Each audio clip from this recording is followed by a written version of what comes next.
Exploder. Actually, Invoker going to take that tower kill there. And that is 6 out of towers for Zenith. LGD have taken down 1 tower. And they've gone for lone... I mean, this is not how you want to be playing when you've got a lone druid. I feel this draft and style of play from LGD doesn't really suit the picks. I mean, they got the early kills with the CK, Lean, and Leshrac, but come mid-game time, they didn't really apply much pressure. They didn't take down any of the towers. And you've got a Leshrac with Edict, you've got the lone druid, you've got the Enigma as well. Enigma is deciding to go for a blink into a BKB. It's partly why it's hard to push towers. If you'd gone for an early mech, or an early pipe on the Enigma, it'd be a lot easier to push, but they're going for this big team fight. They're going to play this for the late game here by getting the BKBs. Which is, I mean, it's a viable option here, but you can see they're now behind because they've given up 6 towers. They've given Zenith a very strong team fight, and Zenith actually pull ahead by a huge margin now, all on the back of tower gold, and they're going to get a big item lead as well. I mean, you've got Prophet, who's just a farming machine. He's actually picked up a Demon Edge. We'll see him. Is that a completed MKB? Yeah, he's got an MKB loader. Holy crap! Wow. Oh man, if things were bad for LGD before, they just got infinitely worse. There is no way they're going to deal with this right now. They just don't have the lockdown. Well, I suppose they do. They do have the lockdown necessary. The question is with Loader, he can get a little bit far as he's going to get stunned. Only 2 seconds. I heard a stun strike come. There's HYH with the Burrow Strike and the Epicenter and the Blink as well. Ravage following up there from Tidehunter.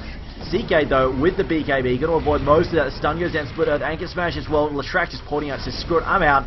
And Invoker going toe to toe with this Chaos Knight, brings him down with the Forge Spirits. And a double kill there for Invoker and Tidehunter. They take everybody except Leshrac, who just brazenly teleports out in the middle of the team fight. Says, okay, you've got no stuns. Let me just excuse myself and get the hell out of here. Pull roots and run. Oh man, what a big team fight, and that just goes to show Zenith are confident. They know they've got such a big item advantage. They've got the Aegis as well on the Prophet. So Prophet, I mean, his right-click damage at the moment is absolutely insane.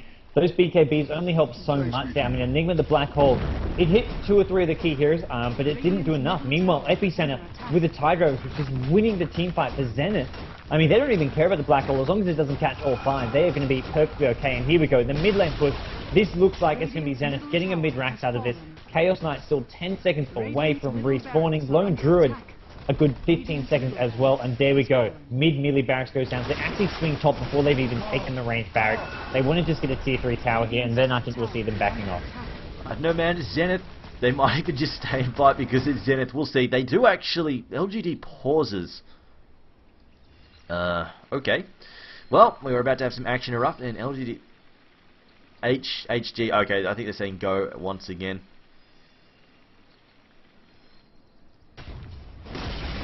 They might even say, in fact, they're just going to leave the pets to push at the moment. It's going to leave the Forge Spirits there at the moment. I hear a Sunstrike. It does actually, it's going for the creep there. Doing a whole lot at all. LGD going to push up here. Maybe about to get ganked if these guys stick around.